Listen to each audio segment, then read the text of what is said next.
l'État ya Bakongo.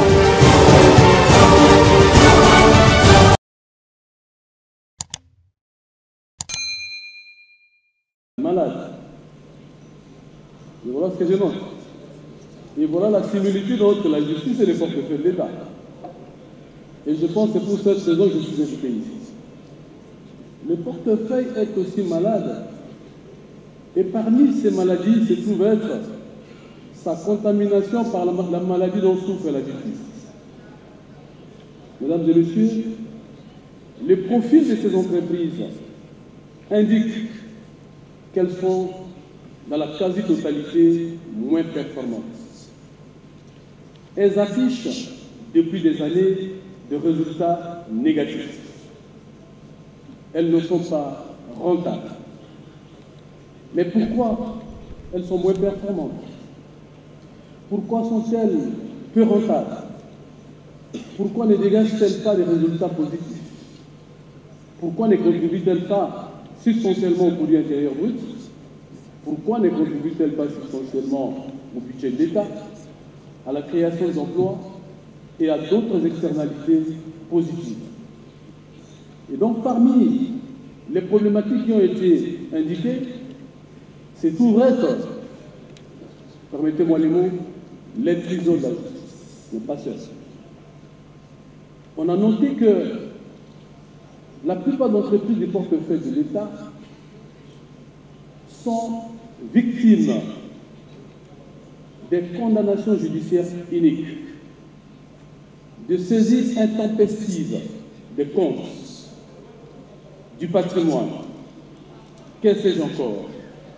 Et pourtant, l'enjeu du contrôle de l'économie nationale par les Congolaises et Congolais eux-mêmes est tel que ces pans de l'économie doivent être maîtrisés par les Congos, par les Congolais. Au moment où il y a émergence d'une catégorie de classes d'entrepreneurs venus d'ailleurs, qui aujourd'hui ont envahi, vous laisse dire, l'économie congolaise. Je ne suis pas contre le secteur privé. Je ne suis pas contre l'attrait des investissements directs étrangers pour que ça soit fait dans les règles. Ce qui est inquiétant est que d'ici quelques années, si on y prend garde, l'économie congolaise risque d'être contrôlée par une catégorie, j'ai dit tout à l'heure, d'acteurs économiques venus de l'Inde, du Liban, du Pakistan, de la Chine.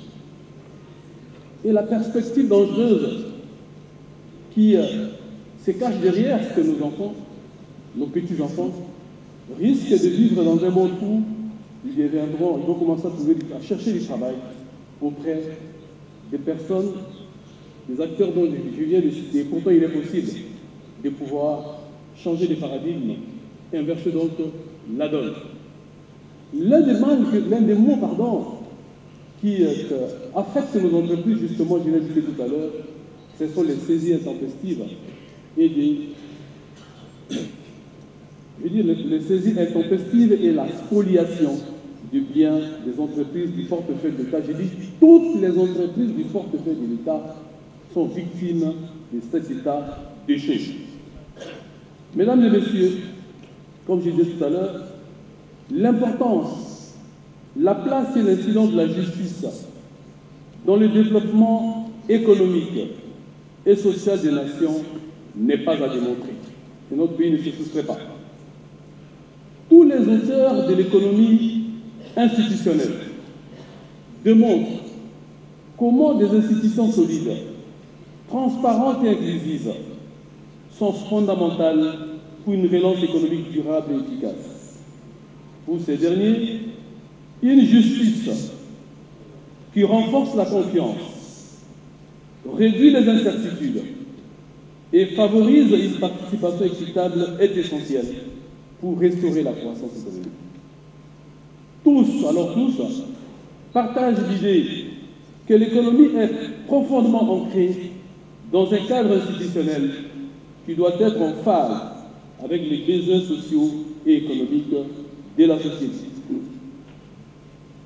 Selon l'économie institutionnelle, les institutions façonnent l'économie en créant un cadre de règles et de conventions qui orientent les interactions économiques. Ces règles incluent des lois, la justice, des politiques publiques, de régulation et même des normes informelles qui influencent les décisions et les comportements des agents économiques. On peut citer le prix Nobel d'économie Douglas North, qui propose une théorie selon laquelle les institutions, règles formelles, lois et normes informelles, jouent un rôle central dans la performance économique à long terme. Il montre comment les institutions stables et transparentes encouragent la croissance et l'innovation en réduisant les incertitudes. Pour cet auteur, cet économiste, la relance passe par la mise en place d'institutions solides et fiables qui encouragent l'investissement en réduisant les coûts de l'incertitude et des transactions. Des institutions crédibles et efficaces renforcent la confiance des investisseurs et facilitent la reprise économique. Olivier Williamson, Nobel d'économie et pionnier de l'économie des organisations et de la gouvernance, se concentre sur la gouvernance et l'organisation des entreprises et des marchés. Pour lui, une relance économique efficace nécessite des structures de gouvernance qui minimisent le coût des transactions et favorisent les relations économiques transparentes et fiables. Cela inclut de renforcer les institutions qui facilitent les échanges commerciaux et réduisent le coût de contrôle et de coordination. Les conclusions des auteurs cités montrent l'importance de la justice dans l'économie, en particulier son importance dans la gestion et la croissance des entreprises d'une part et d'autre part, dans la diversification des activités ces dernières, ainsi que dans l'attractivité des investissements dans différents secteurs d'activité. Aujourd'hui, l'économie de la République démocratique du Congo est tenue par trois acteurs majeurs. L'État actionnaire, qui est présent dans 104 sociétés qui couvrent les secteurs clés et variés de l'économie nationale, à savoir les mines, le transport, les finances, les hydrocarbures, l'énergie, l'agriculture, les postes et télécommunications, l'industrie, l'assurance, la loterie, le tourisme et autres services. Le secteur privé, dynamique, et je vous ai indiqué l'enjeu tout à l'heure, de moins en moins contrôlé par les Congolais, mérite d'être équilibré. Le secteur informel. Revenons sur les entreprises du portefeuille de l'État.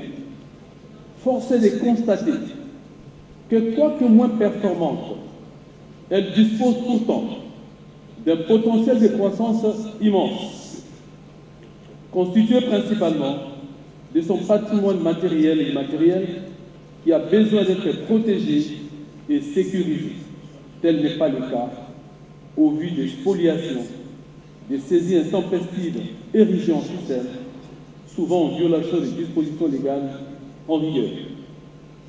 L'ampleur de ces phénomènes, ainsi que les mauvaises pratiques qui en découlent, a remis en cause la vocation principale du portefeuille de l'État, à savoir la diversification de l'économie, la contribution à la formation brute, à la formation du produit intérieur brut, l'amélioration de la rentabilité, la création des emplois pour résorber le chômage, la contribution au budget de l'État par le paiement des impôts et taxes et autres revenus générés par les entreprises du portefeuille de l'État, à savoir dividendes, royalties et rentes, pas d'effort, qu'est-ce que c'est encore. Nous permettre de pouvoir permettre à ces entreprises, facilement la technologie, de pouvoir se lancer dans une dynamique qui replace les portefeuilles de l'État au cœur de la relance de l'économie de la RDC. Je vous remercie. Congo Avenir. Mboka ya Bakongo.